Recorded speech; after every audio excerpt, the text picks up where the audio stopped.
What is going on, ladies and gentlemen? We are back again with another 90-day fiance video, and this one is all about Kobe and Emily.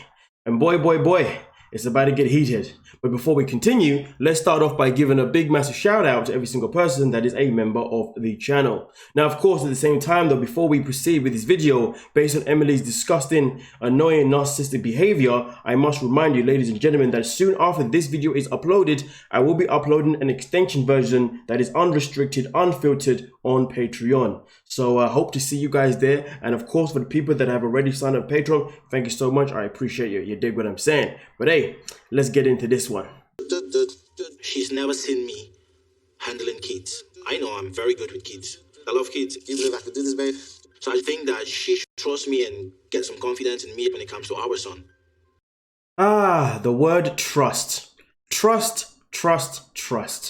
And to be honest with you, the sad fact is that this isn't really about trust per se, even though trust is a very key element to Emily's behavior because she has to learn to trust other people or to at least allow other people to do certain things. But with Emily now, it's not the fact that it's about trust, it's about the fact that she likes to be in control. She's someone that is flat out a narcissist. And to be honest with people that love control, they don't really think about or worry about trust that much, well, at least in my opinion anyway, because at the end of the day, it doesn't matter how much someone goes out of the way to show them that they can trust them. It doesn't matter how much someone go out the way to prove them that they can do something. They are still going to want it to be done the way they want it done and no other way. So the sad thing is, Kobe thinks this is about trust, but it's not about that. It's about you doing it her way or there's no other way. But the sad thing is, Kobe's never going to do that because end of the day, based on his culture, that's not how he's raised. Do you know what I mean? But this is the saddest thing. The saddest thing is that he's now in America with a woman who has no intentions whatsoever to change her ways because at the end of the day, her family have raised her to be able to get whatever the hell she freaking wants. It's frustrating when you're trying to be the best father possible, but the woman that you're with is not even allowing you. But hey, let's continue. I hope Kobe can see himself and our family living here because we can't move right now. We can't afford it. It makes more sense to stay close to my parents where they can help out. Okay, so in this episode, we discovered that Emily has got a job of some kind.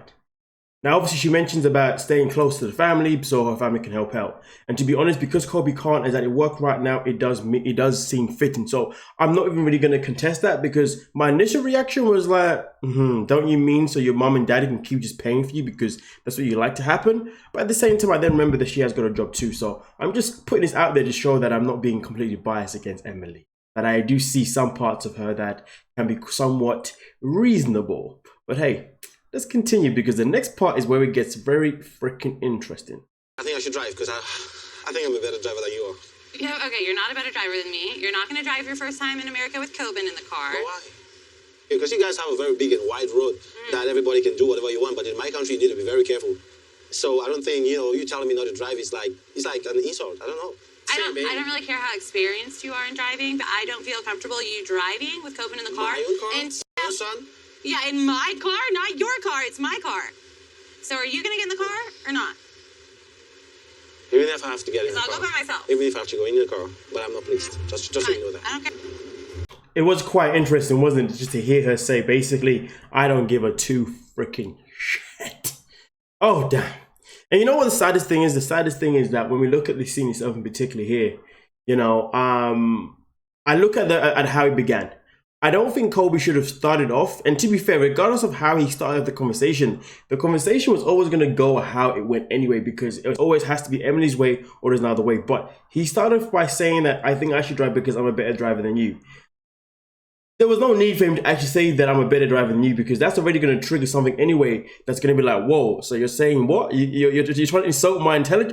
What's going on here? And for some people, they can find that quite offensive. And I think to be fair, when men do say that to women as well, it can be quite a sensitive kind of thing because it is seen as if men can drive but women cannot. So that was definitely not the best beginning of that conversation in terms of the way he worded himself. But of course, like I said before, no matter how he would have said it, it was still would have resulted with him basically still not driving and her still getting her way.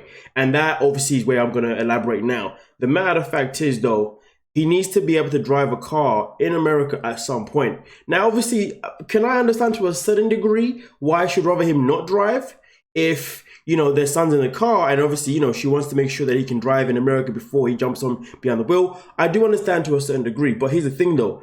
I don't know if in America and if in Cameroon, they both drive on the same side of the road. So if the steering wheel is on the same side, to be honest, there should be no issues why he can drive the car anyway, and the whole thing's been made into a whole hoo-ha. But if the steering wheel is on the opposite side, okay, compared to his own homeland, okay, cool. Maybe then we can say, let's just allow you to drive the car first without your son in the car before we can proceed that way. But of course, that was never the case. In the conversation, it was more about, no, it's my way or no, it's my way or no way. In fact, if you don't want to come, that's cool. You can just stay here and I can go by myself, which is definitely not a fair thing to do. Put him in that kind of somewhat automated situation. And this is one of the biggest problems that they have in this relationship. Communication is literally just an absolute a-hole. Like, honestly, if they could just work on their communication, things may be better. I'm not going to say they will be better, because at the end of the day, Emily being the way she is very hard to make things any much more better. And that is just a sad fact of the situation, if you dig what I'm saying. But nonetheless, though, let's continue and see exactly where else this goes. And boy. China Emily was sweeter. Like, we had so much fun. And the Emily I'm seeing right now, nah, she's changed a lot. You know what, though? We people need to recognize something. You know, Kobe spoke about how Emily was one way in China. Emily spoke about how Kobe was one way in China too. But the fact is, though, you didn't know each other, though. At the end of the day, it is very common for people to get along and be in a lust phase, you know, a honeymoon phase at the very beginning of meeting each other. But then as time goes down, as time obviously progresses, that's when people start to really learn about the other person. And this is why it frustrates me to a whole different degree, why people just think that it's okay to have unprotected sex, okay, with someone that you don't even know and then get pregnant off the whim. This is the thing, though. And it also frustrates when people get into relationships when they barely even know someone. There are stages to getting to know someone, stages that many people ignore. For me, myself in particular, now I'm in a place in my life where when it comes to getting to know someone, I'm going to make sure that I get to know every single aspect possible that I can of that person before I get to that point where I'm like, you know what, I actually want you to be my girlfriend. Do you know what I mean? Because at the end of the day, I don't really want to be finding out things about you once we've become official. Because at the end of the day, if I find out things about you that I don't really like, well then I'm going to end up leaving you. But the fact is, though, I'd rather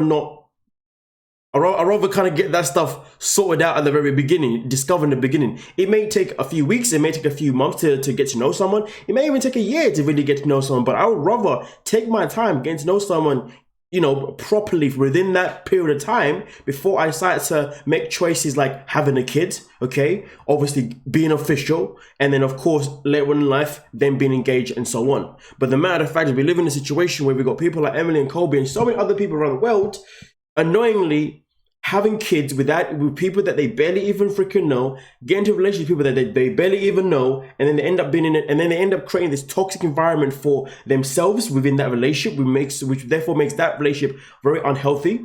And then also on top of that, if they've got children, to make it worse, they then end up creating a toxic environment for that child. And that's because a lot of people rush into having kids, a lot of people rush into getting into relationships. People don't think, oh, let's take our time. I mean, there was a time I'm pretty sure where people were more than happy to be at a slow pace. They didn't really want to rush. But nowadays, it's just becoming enough.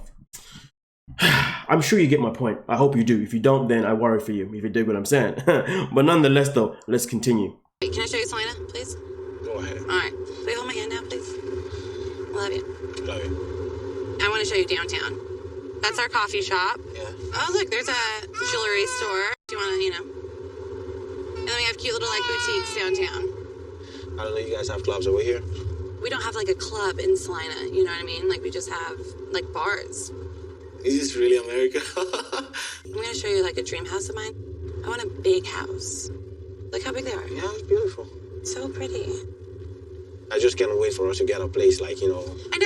God, last night, in my head, I was like, we're all going to sleep as a family. But that clearly didn't go as planned. But it's hard because with you in the bed, Copen won't go to bed.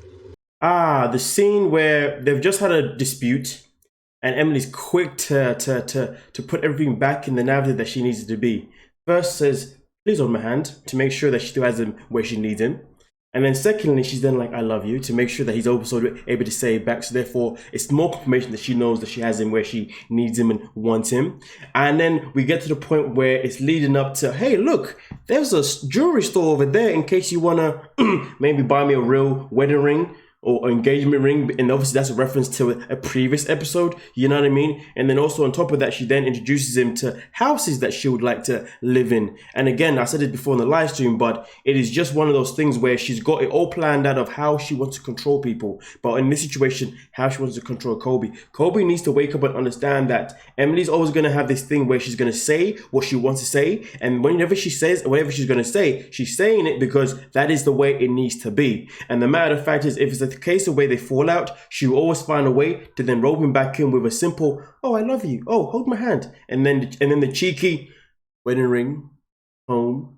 Like, the manipulation is right there in front of our eyes. Now, of course, Kobe isn't really going to sit to that certain degree, but here's the thing though, we know that these couples generally have a chance to watch the show once it airs. And to be honest with you, unless I'm faking my storyline, if I'm watching it back and I'm saying, and I'm looking, I'm like, raw, is this how she was treating me?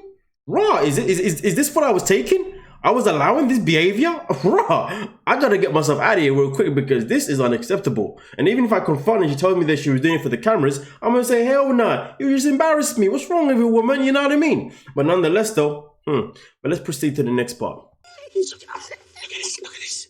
It's painful for me to sit back and listen to Coben cry when I know I can stop it. Look at this one. But he's gotta learn and they have to develop that relationship. Most people have already had 17 months to figure this out, and now he's having to play catch up on everything. Oh my!